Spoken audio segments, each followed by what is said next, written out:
మద్యం ప్రియులకు శుభవార్త. ఇప్పటి వరకు మందు కావాలంటే మందు షాపుకి వెళ్ళి కొని తెచ్చుకోవాల్సిన అవసరం ఉండేది. ఇక నుంచి ఆ అవసరం లేదు. ఎందుకంటే మద్యమే మీ దగ్గరకు వస్తుంది. మద్యం ప్రియులు కోరుకుంటే చాలు, ఎక్కడికి కావాలంటే అక్కడకు సరఫరా చేసేందుకు కొన్ని సంస్థలైతే సిద్ధమయ్యాయని కూడా చెప్పుకోవచ్చు. ఇప్పటి వరకు మందు ప్రియులు ఏదైనా ఒక ప్రదేశానికి వెళితే అక్కడ మందు ఎక్కడ దొరుకుతుంది, మద్యం ఎక్కడ దొరుకుతుందని ఎంక్వైరీ చేసుకునేవారు. ఇక నుంచి ఆ బాధలైతే తప్పుతున్నాయి. ఎందుకంటే మద్యం జొమాటో, స్విగ్గీల ద్వారా సరఫరా చేసేందుకు రంగం సిద్ధమైంది. రాష్ట్రంలో ప్రభుత్వం మారింది, ప్రభుత్వ విధానాలు మారుతున్నాయంటే అందరూ ఆశ్చర్యపోయారు. ముఖ్యంగా కూటమి నేతలైతే ఎన్నికల హామీలను నిలబెట్టుకోవాలని కొంతమంది డిమాండ్ చేస్తున్న నేపథ్యంలో రాష్ట్రంలో నూతన మద్యం పాలసీని తీసుకొచ్చేందుకు వడివడిగా ప్రభుత్వం అడుగులు వేస్తుందని చెప్పుకోవచ్చు. ఆ దిశగా ప్రభుత్వ అధికారులు కసరత్తు చేస్తున్నారు. త్వరలోనే మద్యాన్ని డోర్ డెలివరీ చేసేందుకు ప్రభుత్వం కూడా దాదాపుగా అంగీకరించినట్లుగా తెలుస్తోంది. ఇప్పటి వరకు మద్యం ప్రియులు ఆయా షాపుల వద్దకు వెళ్ళి తెచ్చుకునే పరిస్థితి ఉంది. అయితే మద్యం ప్రియులకు ఇది డోర్ డెలివరీ చేసి మరింతగా మద్యం ప్రియులకు చేరువయ్యేందుకు ప్రభుత్వం అయితే ప్రణాళికలు సిద్ధం చేస్తున్నట్లుగా తెలుస్తోంది. మద్యం పాలసీని తీసుకొచ్చి డోర్ డెలివరీ చేసి మద్యం ప్రియులను మరింత ఆకట్టుకునేందుకు ప్రభుత్వం అయితే కృషి చేస్తున్నట్లుగా తెలుస్తుంది.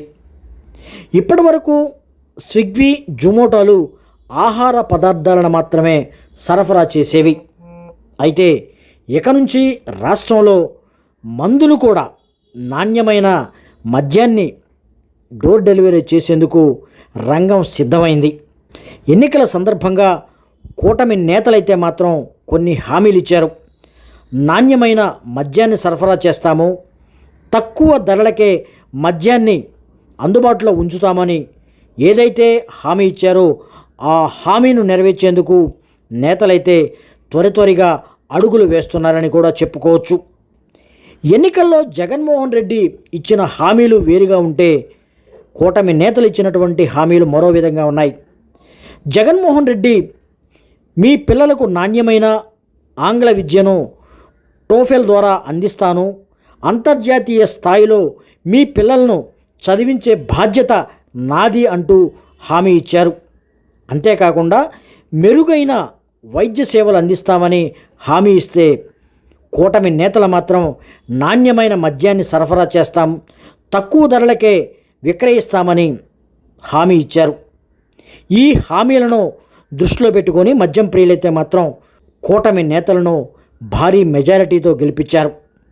అయితే బోనస్గా మద్యం ప్రియులకు మద్యాన్ని డోర్ డెలివరీ చేసేందుకు వడివడిగా అడుగులు వేస్తున్నారు. ఆ దిశగా రాష్ట్రంలో ప్రభుత్వ యంత్రాంగం పనిచేస్తుందని కూడా చెప్పుకోవచ్చు. ఇప్పటి వరకు ఎక్కడా కూడా మద్యాన్ని డోర్ డెలివరీ చేసే ప్రక్రియ ఇంతవరకు ఎక్కడా మొదలు కాలేదు.